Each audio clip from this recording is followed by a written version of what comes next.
What shall we dream of? I am delighted to welcome back to the stage Elouise Epstein to answer that question.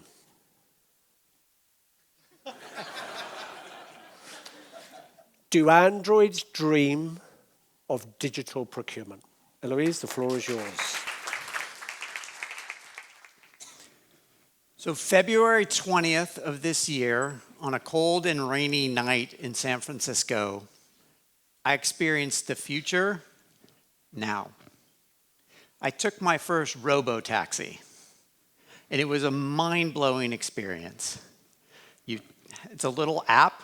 It's a ride-sharing service just like Lyft and Uber, and you select your destination, you select the time and where you want to go, and it sends an autonomous car to you. And so the car drove up, and I walked up, I opened the front door, sat down in the seat, and it looked over, and there's no driver. There's a steering wheel, there's a gear shift, looks like a normal car, but as soon as you close the door and you hit the start button, it zooms away. And you're taken into this wild experience, and it's very safe, and all the drivers around us in San Francisco were like, and I felt safer in that robo-taxi than I did in most Lyft and Ubers. And it's great because in the app, you can control the temperature, the radio. There's no awkward silence with the driver, or should I talk, should I not talk? And about halfway through the ride, I realized, oh my God, this is going to completely obliterate the gig economy. At least those on the ride sharing, Lyft and Uber, and the last mile delivery around Uber Eats, Grubhub, and all of those. And so it's just a matter of time and capacity, and we will have robo-taxis in major cities. Right now it's just in San Francisco and Phoenix, Arizona. But it's just a matter of time. The technology's there. It's just a matter of growing the capacity. If you've been following what OpenAI has been doing with Figure is the form factor that is building these robots. They're taking OpenAI intelligence and putting it into this form factor so that it can do everything from chopping vegetables to working in a warehouse or a manufacturing plant. And Tesla's doing the same thing. This is a staggering development, and it's already live today or being rolled out today. And so in the next couple of years, we're going to see entire warehouses, manufacturing floors, and you name it, that are built for these robots and others like them. Because a manufacturer, up until now, we haven't really had facilities built for robots. Because there's a difference. When you try to put humans and robots in the same place, you have to slow the robots down. But if you have a facility that's completely autonomous robots, they can move much more fast, much more efficient, and humans aren't even anywhere near. In fact, it's dangerous for humans to be there. And so this is happening now. And I know that there's a lot of hype and AI, and we're going to talk about that in a minute. But this is real. This is real. This is happening. And so the quote, if you've seen this, and I was using this for quite a while, it's not the AI that'll take your job, it's the person that uses AI that will take your job. And that's true. I believe that. But it's also not true because it's not just that the AI will take your job, because eventually it will. And the nature of work, as everybody has said, I'm not the first person to say it, goodness knows I won't be the last person to say it, it's going to take more jobs than we realize, and it's going to create new ones. But we have to understand that there's a change afoot. And I have data to show this. And I'm going to explain this graph because there's a lot going on this. This was created by Silicon Valley Bank, so this is not my graph. But yes, that same SVB. They actually surprisingly do really good work. Just they had a bit of a risk management issue. Anyway. So in the left-hand side is e-commerce, and you can see that that's the first blue line, and it kind of peaks, and then it's done by 2005. And that's pretty much the time that Amazon flexed and said, we own e-commerce. And you can see the purple one is clean tech, and you can see what a disaster that is. The red one is crypto and Web 3.0, and that really hasn't gone anywhere. And the big blue line there is mobile technology, and you can see that's on the the decline, and that's just simply because we all have smartphones now. So there's not a ton more to invest in that. But the green one that is shaded, you can just see that it's just going up and up and up, and it's above where mobile got at its peak, and we're just getting started on this AI journey. Granted, we've been on it for a few years, but it's moving very quickly. And the VC funds, you can see the ones with AI in them, and it's a huge growth, and the one in white is crypto. So in case you were wondering, crypto is absolutely done, if we didn't need any more evidence of that. But AI funds are blowing up everywhere, and if you go to San Francisco, you don't have to believe me. Come to San Francisco, sit in a coffee shop, and you will hear people pitching or talking about AI. It is, like I said, another dot-com moment. And it's been about 2.5 decades since we had the last sort of big push on technology. But make no mistake, it may not be where you are, but there is a real conglomeration of AI tech, hardware, software, engineering, you name it, it's happening. Not just in San Francisco, but you can certainly feel it and see it there. So buckle up, it's going to be a wild ride. Now, that said, 84% of digital transformations fail. And I would put that number closer to 100%. I don't have data to prove that. I can prove the 84%. But notionally, I think most digital transformations fail. So then, how are we going to do AI if we can't even do digital transformations? Well, let's talk about why digital transformations fail. Number one, complexity is at the wrong place. We put too much of a burden on the end user. Two, it's IT-driven or CIO-driven, which usually means that a digital transformation is simply an ERP upgrade in disguise. And I go to great lengths in my new book to dispel the myth of the CIO, because they're pretty much irrelevant in this new age. They were irrelevant in the digital age, which was just a couple of years ago, and they are totally irrelevant in the AI age. And then people are underserved. And this is one area, and I'm going to focus on these three over the next few minutes, because this is how we're going to adopt AI in ways that we haven't before. Okay. User experience. It is the key. If I show you an Apple product, it's something you touch. We implicitly know that. It draws you in. Those of you with kids or grandkids, a 2-year-old, a 3-year-old, they figure it out very, very quickly. In fact, cats can figure out. I've seen plenty of cats on TikTok. I'm addicted, shamelessly, I am addicted to TikTok, and I've gone down some rabbit holes. But there are tons of videos of cats using iPads and playing games on iPads. So that's how easy it is to use an Apple product. A Google product, text box, put some information in, click the button, and magic happens. Your corporate app looks like this. Your source to pay app looks like this. And you want to know how I know, and I'm glad none of my colleagues are here because I'm going to embarrass them. A few years ago, Kearney put in SAP as our financial backbone. And this is literally a screenshot, and I don't understand anything about this slide. I cannot use the tool. I have to have my EA enter anything into this.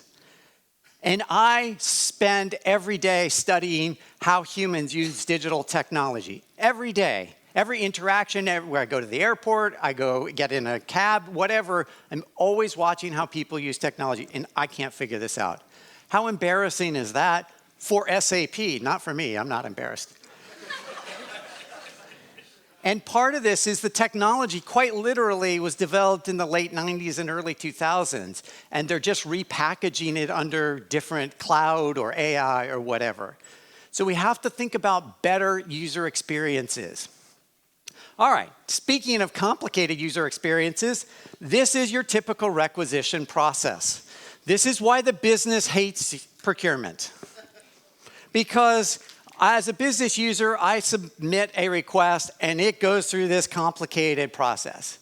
And this is from one of my clients. This is not made up. It is literally this complicated. In fact, it's more complicated because there are all sorts of different systems that are notionally represented here. But when you see all the logos of where the data is going, it's crazy. And not only that, at a certain point, the case management system is not integrated with any other systems. So somebody is cutting and pasting data from one system to another, which as a digital person drives me nuts. So this is why it takes 30 days, 60 days to get a requisition done. It's why we can't give information transparency back to the user who requested it. And this stems from the idea that we had to define a process and then hard-code it into the SAP or Coupa system, whatever system. That's the problem. But we are now in an era with intelligence, and I'll say it, AI systems, where you set the starting point, the end point, and the constraints, and the user in the system can figure it out. Process management is done. We don't need to do process management anymore. And let me show you an example. So here is a requisition example. And so I'm going to read the script because it's hard to see on the screen. But what I'm talking about here is that Tom says, I want a new laptop. And the system says, what brand would you like? Most users select Apple or Lenovo. And so just in that exchange, the system is nudging Tom to Apple or Lenovo. Because once the idea is planted in the brain, most humans are not going to say, oh, you know what? I'd like a Dell. Very infrequent. But if we put a constraint, we could just say, you get to choose Apple or Lenovo. And then Tom says, well, what models do we have? And the system brings back the 4 models. Now, Tom doesn't know, and Tom doesn't care that these are the 4 models that are pre-approved by IT with the supplier we want at the price we want. Tom just wants the laptop. But Tom, being a good human, says, oh, wait, can I get an iPad? And so the exchange changes, and now the system shows him the iPad models. And then he selects one of the iPads, and then it prompts him to say, most users select the keyboard and pencil. Would you like that too? So this entire exchange took less than 60 seconds. Now, in your mind, think about every requisition system you've ever seen. It is not that easy. And in fact, we make the user search and go through multiple results, oftentimes duplicate results, another thing that drives me crazy, to get to an endpoint that may actually be something that requires him to set up a new procurement request, a new PR. So it's completely backwards, and it takes anywhere from 5 minutes to 15 minutes or longer. And just to sort of bring this home, this is what an intelligent system is. Think about Netflix. If we all have Netflix in here, Netflix didn't create 100 different processes for each one of us. It's an intelligent system, and it changes based on who we are and how we interact with it. Now, this system, this AI-driven system that I'm talking about here, this requisition example, is being built and piloted. This is not fantasy anymore. This is the future here and now. And we are starting to see this across the entire procurement value chain, whether it's running sourcing events, requisitioning, P2P or invoice automation, on and on and on. And this is happening even if we don't want to believe it, and even if we don't want to adopt it. Which leads us to an interesting dynamic, because within the next 18 months, we'll have all the technology we could possibly consume. That doesn't mean we'll stop developing technology. It just means an enterprise, arguably today, but certainly within 18 months, will not be able to consume more technology. There's just more technology than capability to adopt it. And the real problem here is apathy in Excel. And funny though that is, it's either apathy with the leadership that just acquiesces to the CIO, apathy of the middle managers that just feel like, I'm just going to play this out until I retire, I'm just going to sandbag this effort. Middle managers kill digital transformations. But also this idea of, well, I don't know, I could take 5 minutes to learn this new thing, or you know what? I'll just do an Excel and be done and go home and play with my kids. So we have to really get past this idea that we can just do it in Excel, because eventually that is going to stop. We're going to have systems we have systems today that are far more sophisticated, which means yesterday's skills and today's skills are no longer relevant. There are entire procurement academies dedicated to these skills. But if you look closely at them, risk management, strategic sourcing, cost regression, et cetera, these are all getting automated. They're getting changed by digital, if not digital, AI, or both. In fact, I'll show you an example. There is a particular company that has completely decimated whatever training you would do on that. There's no point in training on category management processes anymore, because there's tools like this one that can just do it. So we need a different skill set, which means we move into softer skills, things that you cannot learn from a procurement academy or a learning management system. By the way, sidebar, this is something else that drives me crazy. Humans do not learn from learning management systems. So you can take every LMS that you have and you could just throw it out the window. And you delete it, whatever, stop paying, because you're not getting any value from it. And if you want more evidence, I spend a whole chapter in my new book talking about why the learning management systems are just complete and utter frauds. But these new skills get to things like a love of data. You can't teach people that. They either want to explore data, they want to understand data, or they don't. And you can screen for that in your interviews. You have to show intellectual curiosity. You have to think like the business. Everybody in procurement should be empowered to be part of the business. We are as much a part of the business as any engineer or marketer or salesperson. We have to understand that the way people learn, I made a joke, is changing. I made a joke about TikTok, but there's a reason TikTok, YouTube, Netflix, all of these visual mediums, Instagram, are so powerful because we have moved as a global society into exchanging information via visual media. So we have to understand that. And the other thing we have to do is, as we think about all these new factories and robots all over the place, we have to start thinking in network design. And everybody is going to need some fluency in network design and network thinking. So you cannot learn these skills from any catalog or any other learning management system. These are skills you do. These are attitudinal skills. You have to want to do them. Okay, so now let's start talking about the hype. So everybody's talking about, Gen AI, blah, blah, blah, blah, blah. And if I see one more article on LinkedIn about how Gen AI is going to do X in procurement, sometimes I just want to throw my computer out the window when I go to LinkedIn.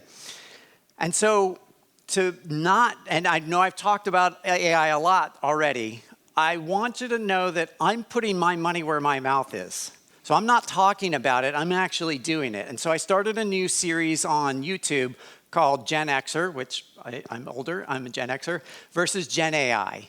And what I'm doing is I'm documenting my learning process as I go through all the different elements that I learn on Gen AI. And sometimes it's audio, sometimes it's data. There's a data analyst GPT. There's also a bunch of contract reviewer GPTs, which is staggering because my latest episode, I took 10 contracts, I threw them into the contract reviewer, and it immediately went through and analyzed all of them, told me where I had expiring contracts, where I didn't have expiration, where I didn't have auto-renew, on and on and on. I went through it. I put contracts in with pricing tables. It pulled out the differences. This took me like 30 seconds. Like, that's how quickly.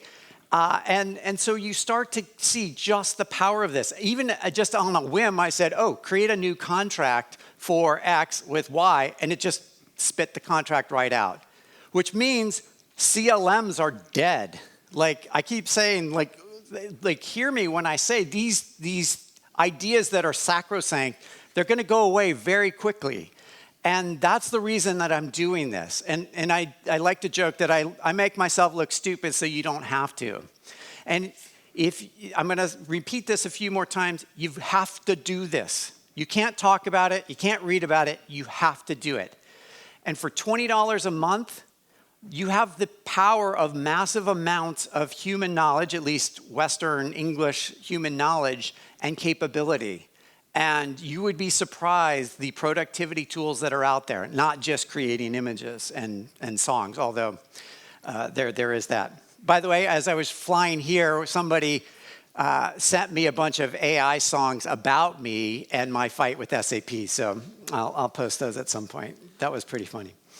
Okay, now I talked about overhyping. So if you look at this list of all the things that quote unquote Gen AI will do, this is why I hate consultants, because this is everything that consultants talk about that Gen AI will do. And this is where we get into hype, because this is could do, would do, will do. The problem with this list, it's true, but it's at a high level. And the other problem with this is exactly what everybody said big data would do. And most of you probably remember big data. I'm not sure we ever figured out what big data is. And so it didn't solve these problems clearly. And AI won't do it on its own. We have to do the work to get into the details. So how do we apply Gen AI to procurement? We have to come back to the three questions. What are we buying? Who are we buying it from? And what are the objectives we need to keep in mind? And if you want to cut through all the noise, I'm just going to cut right to the chase. There's three areas that you'll get this. Intake or process orchestration, negotiation in marketplaces, and of course, intelligence. And what I would argue is that in the intelligence umbrella, whether it's risk, ESG, part of that is going to be category management intelligence. And that's what I would say is the next generation of category management. And so I showed you this last year just to talk about the evolution. Remember, we come from paper and CD-ROMs. We used to create category strategies on paper, put them on CDs or DVDs, and ship them all over the world. That was not that long ago, maybe a decade. I can't remember, I'm getting old. Then we moved to SharePoint and dashboards, which were equally useless, they just used less paper. And then along came Drasco, who killed category management. Or at least the old category management. Wow, that got a better laugh last year, but thank you. And I'm going to show you something that's cheeky, but actually don't take this as the answer. But we are now moving into an AI-based category intelligence. And this is not the answer. I was being a little cheeky here. The answer is for all of us to create. This is just to set the starting point. Our job collectively over the next 2 days, over the next year, couple years, is to define what category management will be if it's enabled by AI. Because category management is the core to all products, to effectively producing and selling products. And I cannot stress this enough, that when we start to do good category management, we become part of the business and not the order taker. Okay. I'm talking a lot about AI, but I always want to leave you with a cautionary tale. And this is John McNamara. He was the American Secretary of Defense in the 60s when the U.S. decided that it would get involved in a war in Vietnam. And you had South Vietnam, which was propped up by the U.S. government, and you had North Vietnam that was its own determined ideology. And for some reason, we decided that this was the line that we would not allow communism to cross. And what's interesting about McNamara is he was an operations research guy.